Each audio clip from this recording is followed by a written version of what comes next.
जो कार्यक्रम आहे इकडे आपण घेतलेला आहे तर तो साधारणतः ओल्ड एजमध्ये तर हाडांची जी घनता कमी होते आणि हाडं ठिसूळ होतात तर हाडांची कशी आपण निगा राखू शकतो आणि हाडांची निगा कशी राखू शकतो आणि त्याविषयीचं मार्गदर्शन आज आपल्याबरोबर जे डॉक्टर आहेत डॉक्टर राहुल चौधरी सर हे करणार आहेत. तर मी आपलं ओल्ड एज होम आणखीन इंटासतर्फे त्यांचं मी स्वागत करतो. पुष्प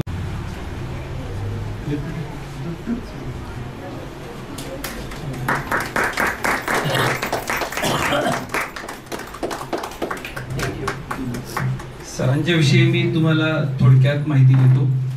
सर हे आता सध्या मणिपाल हॉस्पिटलमध्ये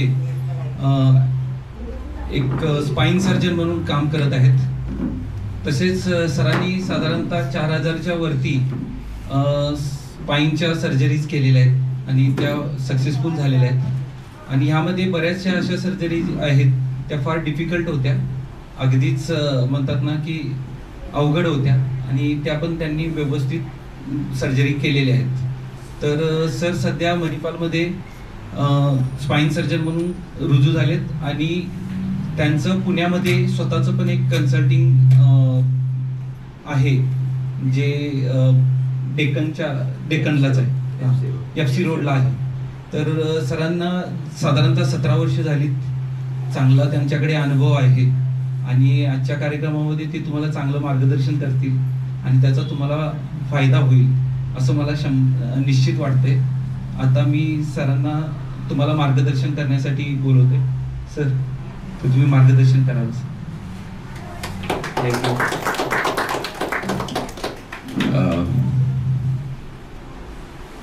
मला फार आभार मानतो मी इंटासचे आणि आज तुमच्यासमोर मी इथे आलोय. डेफिनेटली इथून काहीतरी तुम्हाला थोडंसं तुमचं नॉलेज वाढावं आणि तुम्हाला काहीतरी इथून नवीन इन्फॉर्मेशन मिळावी हाच माझा उद्देश असेल. आता असं आहे की पूर्वी ऑस्टिओपोरोसिस हा प्रॉब्लेम एवढा आपण फेस करत नव्हतो कारण तेवढं आपण जगायचोच नाही. आज आता मी म्हातारा म्हणतच नाही कोणाला ओल्ड एज, बिकॉज नाही तसं नाही. कसं आहे की न्यू ॲव्हरेज इज 80. सो कोणी आला माझ्याकडे 65-70 नाही आता झालं आपलं वरती जायचे, it's not like that. Average 80 आहे आणि बऱ्यापैकी आता 80च्या वरती पण म्हणजे the last I operated is 92 year old. So number age is only number. आपण किती फिजिकली ॲक्टिव्ह आहेत याच्यावरती सगळं अवलंबून आहे. ओल्ड एज आलं, लाईफ एक्सपेक्टन्सी वाढली आणि त्याच्यामुळे spine problem, joint problem, bone osteoporosis या सर्व गोष्टी आता हे आम्ही याला जेरियाट्रिक मेडिसिन म्हणतो, ओल्ड एज रिलेटेड मेडिसिन, की हे आता खूप जास्त प्रमाणात वाढले आणि हे अजून वाढणार आहे.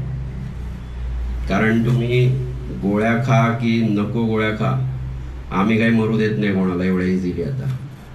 सो त्याच्यामुळे लाईफ एक्सपेक्टन्सी वाढल्यामुळे हे सर्व प्रॉब्लेम आपल्याला फेस करावे लागतील.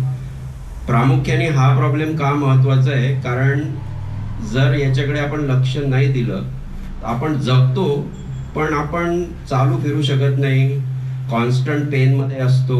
मग आपण म्हणतो की उलट त्याच्यापेक्षा केलेलं बरं, रादर दॅन डेली फेसिंग तोच प्रॉब्लेम की बाथरूमपर्यंत जाऊ शकत नाही आहे, हे करू शकत नाही, काहीच करू शकत नाही आहे.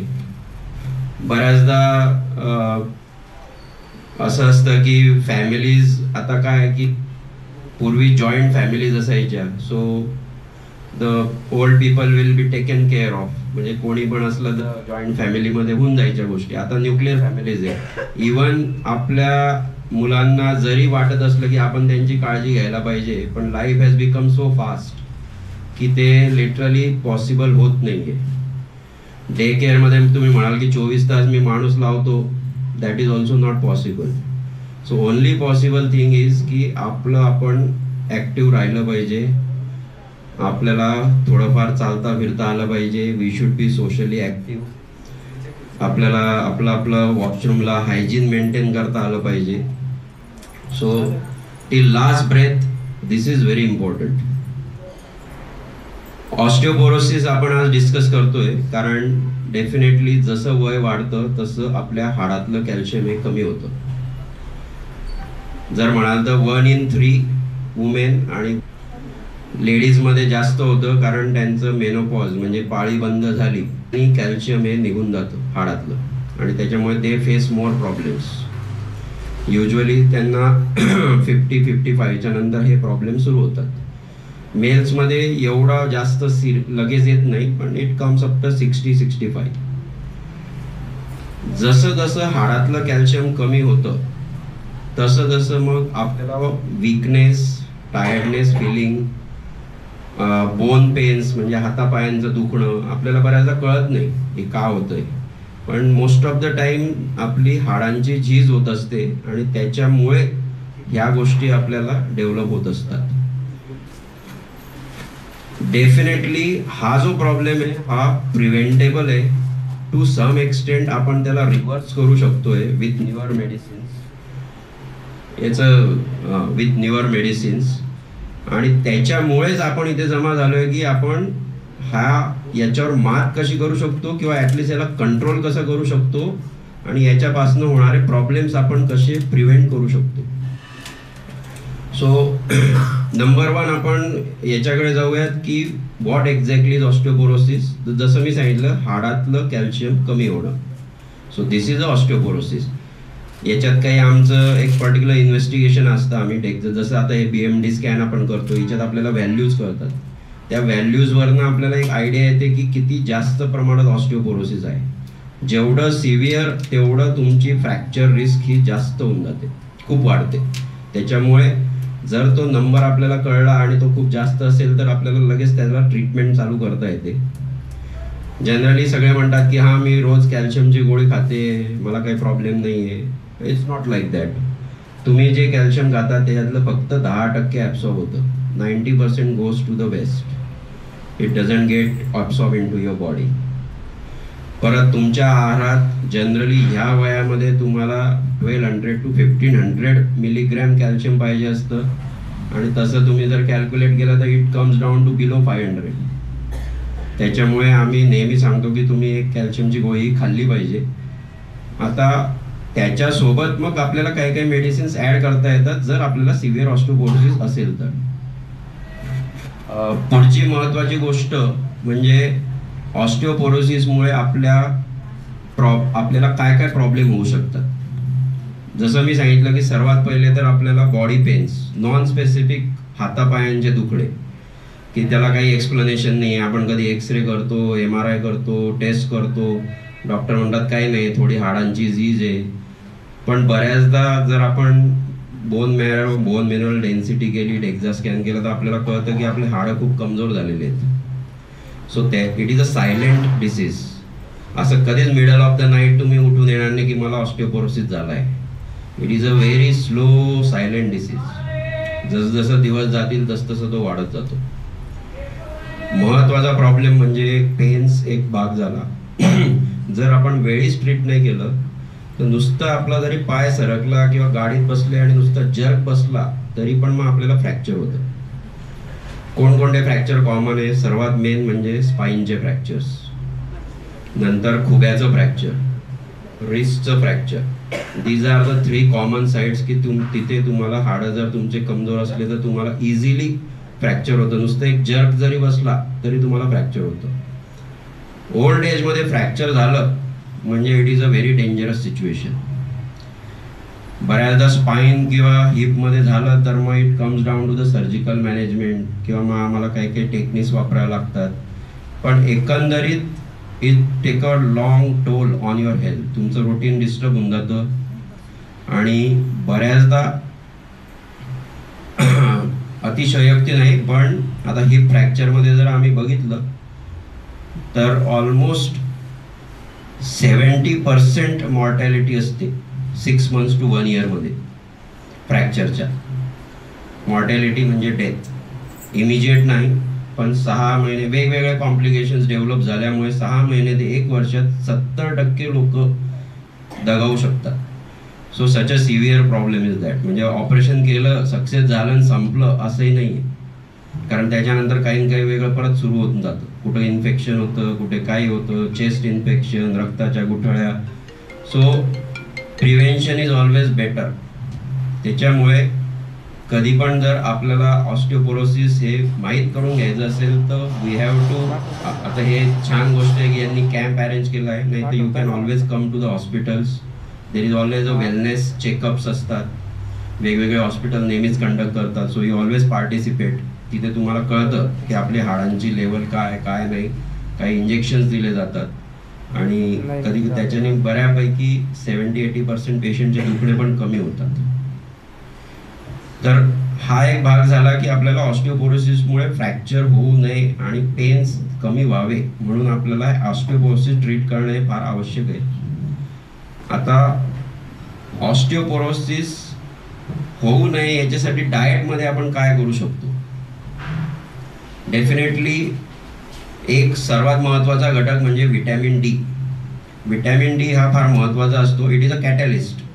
व्हिटॅमिन डी आणि कॅल्शियम नेहमी बरोबर असतं, नेहमी बरोबर घ्यायला सांगतो आपण, कारण जे तुम्ही कॅल्शियम घेतात ते व्हिटॅमिन डी आपल्या शरीरामध्ये ॲब्सॉर्ब करायला मदत करतो आणि ते कॅल्शियम आपल्या रक्तातनं आपल्या हाडांमध्ये डिपॉझिट करायला मदत करतो. So vitamin D is very important. मधून मधून व्हिटॅमिन डीचं सप्लिमेंट घेणं हे आवश्यक आहे. तुम्ही आहारात म्हणाल तर मग ते मोस्ट ऑफ द हे डेअरी प्रॉडक्ट्स किंवा मग नॉनव्हेज प्रॉडक्ट्समध्ये व्हिटॅमिन डी तुम्हाला मिळतं. आणि सर्वात महत्त्वाचं एक सन एक्सपोजर आहे. 10 ते 3च्या याच्यात थोडं कडक ऊन असतं, पण दॅट इज इम्पॉर्टंट. 10 ते 3 मध्ये जर तुम्ही 10 ते 15 मिनटं जर बसले उन्हामध्ये तर you get enough vitamin D. म्हणजे तुम्हाला मग गोळी पण घ्यायची गरज नाही. पण बऱ्याचदा this is not possible for some reasons की आपण जाऊ शकत नाही किंवा मग we get a skin burns, कारण सकाळचं कोवळं ऊन काही कामाचं नाही. You need a little bit चांगलं प्रखर ऊन पाहिजे तुम्हाला, तेव्हाच ते व्हिटॅमिन डी तयार होतं. जेवढे तुमचा रंग सावळा तेवढं जास्त वेळ तुम्हाला बसावं लागतं असं आहे. आणि दुसरं एक ऑलरेडी कॅल्शियम आणि प्रोटीन इंटेक तुम्ही आहारात वाढवला पाहिजे. व्हेरियस फ्रूट्स म्हणा, ग्रीन व्हेजिटेबल्स म्हणा, डेअरी प्रॉडक्ट्स, याच्यातनं डेफिनेटली आपल्याला कॅल्शियम आणि प्रोटीन्स हे मिळतात. Eggs are very good source of protein. बऱ्याच लोकांना चालत नाही नॉनव्हेज, पण आय वुड सजेस्ट की जर देवाचं याचं काही प्रॉब्लेम नसेल तर I think egg is a very good protein. ते घ्यावं, कारण ते इमिजिएट थोड्या याच्यात तुम्हाला चांगल्यापैकी प्रोटीन मिळून जातं. थोडंसं आता वळूयात की ठीक आहे, आपण कन्सिडर करू की आपल्याला ऑस्टिओपोरोसिस आहे, तर आपल्याला फ्रॅक्चर होऊ नये याच्यासाठी आपण काय काळजी घेऊ शकतो? कारण हे फार महत्त्वाचं आहे की थोडं जरी तुम्ही पडले तर तुम्हाला फ्रॅक्चर व्हायचे चान्सेस फार असतात. एक म्हणजे आपलं जे घर असतं त्याच्यात क्लिअर पाथवेज पाहिजे. मध्ये काही वायरी नको, बॉक्सेस नको, काहीच नको, क्लिअर पाथवेज पाहिजे. स्टिक किंवा वॉकर नेहमी घेणं हे फार चांगलं आहे. आजही आपल्याला थोडंसं याच्याबद्दल जरा सोशली आहे की बाबा माझ्या हातात काठी देऊन दिली. It's not like that. It is always a very protective thing. काही त्याच्यात शेम नाही आहे की ठीक आहे मी काठी घेऊन चालते. इट इज, पण तो एक सपोर्ट आहे तुम्हाला चांगला. आणि ज्यांना जास्तच वीकनेस आहे मग त्यांनी वॉकर वापरावं, पण support is always very good, important. आता बाथरूमच्या जवळपास किंवा बाथरूममध्ये म्हणा, देर अँटी स्किडिंग मॅट्स असतात, म्हणजे जे सरकत नाही अशा मॅट्स असतात, त्या तुम्ही वापरायला पाहिजे की त्याच्यावरनं मग आपण लगेच सरकत नाही. बार्स पाहिजे, आर्मरेस्ट पाहिजे. टॉयलेट सीट जी आहे ना ती थोडी वरती पाहिजे, रेस्ट पाहिजे, नाही तर ते यू गेट दॅट. आता मी माझ्या ऑपरेटेड पेशंटला नेहमी सजेस्ट करतो की तुम्ही ते ॲमेझॉन याच्यावर तुम्हाला ते सीट्स मिळतात. So you maintain that height. एकदम खाली बसले ना की मग उठता येत नाही आणि मग गडबड होते, तोल जातो. सो हे सगळे छोट्या छोट्या गोष्टी आहे, पण you can always make difference in this things. Armrest, bars, जास्तच त्रास असेल तर you can make a rail along the walls किंवा मग भिंतीच्या कडेने चालायचं. तर ह्या सर्व गोष्टी फार महत्त्वाच्या आहे. आपल्याला इन जनरल जेही आपण रुटीनचे कामं करतो ते नेहमीच आपण आपल्या हाताच्या ह्याच लेवलला ठेवले पाहिजे. जास्त वरती जास्त खाली नको, कारण त्याच्याने परत आपल्याला आपले तोल जाण्याचे किंवा अननेसेसरी पेन सुरू होतात आपल्याला, back pain, neck pain. So ते गोष्टी आपण अवॉइड करू शकतो त्याच्यातनं. ह्या गोष्टीनंतर आता जेव्हा आपण कॅम्प वगैरे केला आहे तर ऑब्व्हियसली तुम्हाला कॅल्शियम्स आणि ह्या गोष्टी आपण देणार आहेत. तर जेव्हाही आपण काही रुटीन याचं डायग्नोसिस करत असतो तेव्हा आम्ही फर्स्ट म्हणजे एक्सरेज करत असतो. एक्सरेजमध्ये आम्हाला थोडं आयडिया येत असते की बाबा हाडातलं कॅल्शियम कमी झालं आहे काय कसं. आम्ही काही ब्लड टेस्ट करत असतो पर्टिक्युलरली. तिच्यात आपण calcium levels, vitamin D levels, नंतर रुटीन ब्लड टेस्ट असतात, प्रोटीन लेवल्स. सो ह्या सर्व गोष्टी आपण चेक करत असतो. लेडीजमध्ये काही हॉर्मोनल लेवल्स चेक करत असतो. याच्यातनं आपल्याला एक आयडिया मिळते की मेन कशामुळे तुम्हाला ऑस्टिओपोरोसिस झालं आहे, किती सिव्हिअर तुम्हाला ऑस्टिओपोरोसिस आहे, आणि त्याच्या प्रकारे मग आम्ही ट्रीटमेंट देत असतो. Routine is about calcium medicines. पण आता न्यूअर मेडिसिन्स आले, जसं काही इंजेक्शन टेरिपॅराटाइड म्हणून आहे, पॅराथायरॉइड हॉर्मोन, जो आपलं थायरॉइड ग्लँडच्या मागे एक छोटी ग्रंथी असते पॅराथायरॉइड ग्लँड, ते एक पर्टिक्युलर पॅराथायरॉइड हॉर्मोन म्हणून सिक्रेट करत असते, which is a very important hormone for calcium metabolism. तो बऱ्याचदा आम्हाला तो पोटावाटे घेता येत नाही, कारण तो पोटामध्ये दिलं तोंडावाटे, जसं इन्शुलिन आहे, डायबेटिक लोक इन्शुलिन इंजेक्शनच घ्यावं लागतं, तसंच हा हॉर्मोन आहे की पोटात जर घेतला तर ॲसिडनी तो मरून जातो. So we have to give a injectable. छोटेसे पेन्स असतात ते, आणि ते आम्ही जनरली, मी आता माझ्या पेशंट्सला डेली बेसिसवर पोटावर किंवा थाईजवर literally from 1 to up to 5 years on a daily basis कधी कधी मला ते द्यावे लागतात. एस्पेशली जर आता हिचे हे व्हॅल्यूज जर थोडं तुम्हाला ते जनरली -2.5च्या जर अजून खाली जात गेलो आपण, -3, -3.5, -4, then it is a very dangerous situation. म्हणजे तुम्ही थोडं जरी काही तुम्हाला जर्क बसला तर you will get a fracture. So ह्या केसेसमध्ये हे इंजेक्शन्स देणं मला फार आवश्यक असतं. याच्यासोबत अजून एक दुसरं इंजेक्शन असतं जे आम्ही 6 महिन्याला एकदा देत असतो. आता ह्या इंजेक्शननी हाडातलं कॅल्शियम वाढवलं जातं, आणि जे दुसरं इंजेक्शन आहे त्याच्यातनं एस्पेशली लेडीजमध्ये जे हाडातलं कॅल्शियम काढून टाकलं जातं ते आपण बंद करतो. सो हे दोघं इंजेक्शन आपण जेव्हा देतो तेव्हा वी गेट अ रिव्हर्सल, म्हणजे जे ऑस्टिओपोरोसिस असतात -3, -3.5, दे कम डाऊन टू -2, म्हणजे बऱ्यापैकी त्यांचं ती रिस्क कमी होऊन जाते. तर ह्या पण गोष्टी कसे आहे की हे सर्व आपल्याला टेस्ट वगैरे करावे लागतात, आणि त्याच्या बेसिसवरच आपण ह्या गोष्टी पुढे चालू करू शकतो. पण याला डेफिनेटली ट्रीटमेंट्स आलेले आहेत.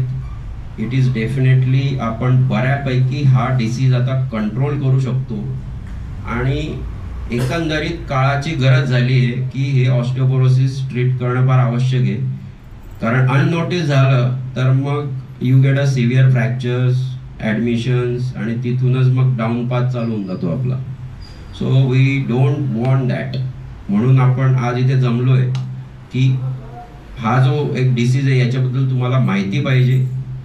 तुम्हाला थोडंसं कुठेही हॉस्पिटलमध्ये जर गेले तर डॉक्टरांना तुम्ही बोललं पाहिजे की ठीक आहे माझ्या हाडांचं पण बघा जरा, तेही चेक करून घ्या, काही कमी आहे का. नुसतं 2 गोळ्या घेतल्या आणि झालं असं होत नाही. We have to have more information about that particular problem, की हा कसा आपल्याला टॅकल करता येईल. आपलं काय ना, प्रत्येक वेळी असं म्हणून चालणार नाही की वय झालंय आता काय जगायचंय, असं नाही आहे. जगायचं आहे नाही हे आपल्या कोणाच्याच हातात नाही आहे, पण जे जगायचं आहे ते ॲटलिस्ट आपण आपलं चालतं फिरते राहिले, कोणावर डिपेंडंट नाही राहिले, आपलं हायजीन आपल्याला मेंटेन करता राहिलं, हे सर्वात महत्त्वाचं आहे. स्पाइन सर्जरी, जॉईंट सर्जरी आज 500% वाढलेलं आहे. Why it has increase? Because nobody wants to be bed ridden. सगळे लोक जे पूर्वी नावच घ्यायचे नाही 60 नंतर, they are ready to get operated now, because they know the situation की नाही गेलं बाबा तर कोणी नाही माझं वाली, आता मी बाबा पडून राहील मग. So that's why everybody is now pro की नाही बाबा मला ॲक्टिव्ह राहायचं आहे, I don't want to be bed ridden, there is nobody to take care of me. सगळ्या गोष्टी आहेत, सगळ्या इन प्लेस आहे, पण कुठंतरी आपल्याला वाटतं की आपण आपलं करता आलं तर फार बरं असतं. सो टाइमली जर डायग्नोसिस केलं तर we can get rid of this situations.